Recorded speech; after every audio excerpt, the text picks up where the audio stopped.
Assalamualaikum warahmatullahi wabarakatuh. Perkenalkan, nama saya Raden Karina Rianti dari semester 2C.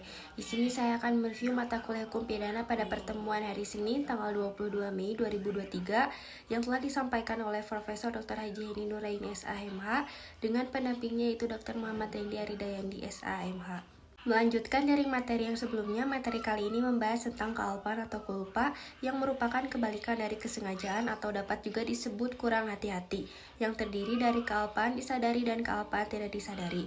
Ada pula unsur-unsur kealpaan, yaitu pelaku dapat menduga terjadinya akibat perbuatan. Dalam hal ini ada hubungan batin dari pelaku dengan akibat yang timbul dari perbuatannya, sehingga pelaku dapat menduga tetapi pelaku kurang hati-hati. Kemudian ada bentuk-bentuk kealpaan. Yang pertama culpa lata, yaitu kealpaan berat. Yang kedua culpa levis, yaitu kealpaan ringan. Yang ketiga Beus Tescult, yaitu kealpaan disadari. Pelaku dapat membayangkan atau memperkirakan kemungkinan timbulnya akibat dari perbuatannya. 4. Unbeus Tescult, yaitu pelaku tidak dapat membayangkan akibat yang mungkin timbul dari perbuatan yang dilakukannya. Kemampuan bertanggung jawab, yaitu keadaan batin atau jiwa seseorang yang sehat dan normal ketika melakukan tindak pidana.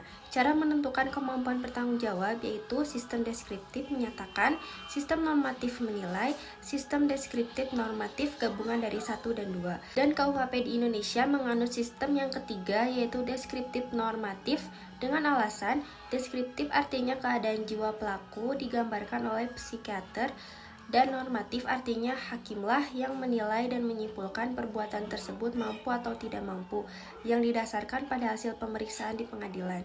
Tidak mampu bertanggung jawab untuk sebagian yaitu suatu keadaan tertentu dari pelaku yang disebabkan keadaan jiwa, sehingga untuk sebagian dinyatakan tidak mampu bertanggung jawab. Kleptomane, pyromane, claustrophobia, nymphomane. Orang-orang yang mempunyai penyakit jiwa seperti tersebut dianggap tidak mampu bertanggung jawab sebagian, yaitu ketika dibuktikan bahwa perbuatan TP yang dilakukannya ada hubungan dengan penyakitnya.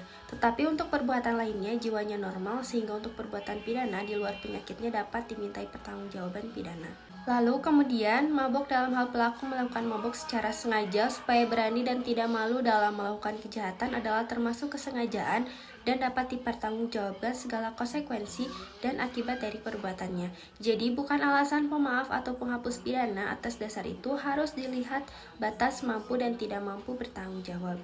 Batas mampu dan tidak mampu didasarkan pada dua pendapat, itu pelaku dapat dipidana asalkan dapat dibuktikan bahwa pelaku mampu bertanggung jawab. Yang kedua, pelaku tidak dapat dipidana karena dianggap tidak mampu bertanggung jawab. Dasar pertimbangannya adalah in dubio pro reo. Apabila terjadi keraguan-raguan, maka harus diambil putusan yang paling menguntungkan bagi terdakwa. Masuk ke dalam bab 7 ada alasan penghapus pidana. Alasan penghapus pidana yaitu alasan yang Alasan penghapus pidana yaitu alasan yang memungkinkan seseorang yang melakukan perbuatan yang memenuhi rumusan delik atau TP tetapi tidak dapat dipidana. Alasan seseorang tidak dapat dipidana karena perbuatan yang memenuhi rumusan TP tidak merupakan TP karena tidak bersifat melawan hukum. Lalu ada alasan pembenar, yaitu alasan yang meniadakan sifat melawan hukum dari perbuatan sehingga menjadi perbuatan yang dibenarkan. Alasan pembenar terjadi dalam yang pertama ada alasan pembenar umum, terdiri dari daya paksa atau keadaan darurat diatur dalam pasal 48 KUHP, bela paksa pasal 49 KUHP, melaksanakan perintah undang-undang pasal 50 KUHP, perintah jabatan yang sah pasal 51 ayat 1 KUHP. Sekian review materi hukum pidana dari saya. Terima kasih. Wassalamualaikum warahmatullahi wabarakatuh.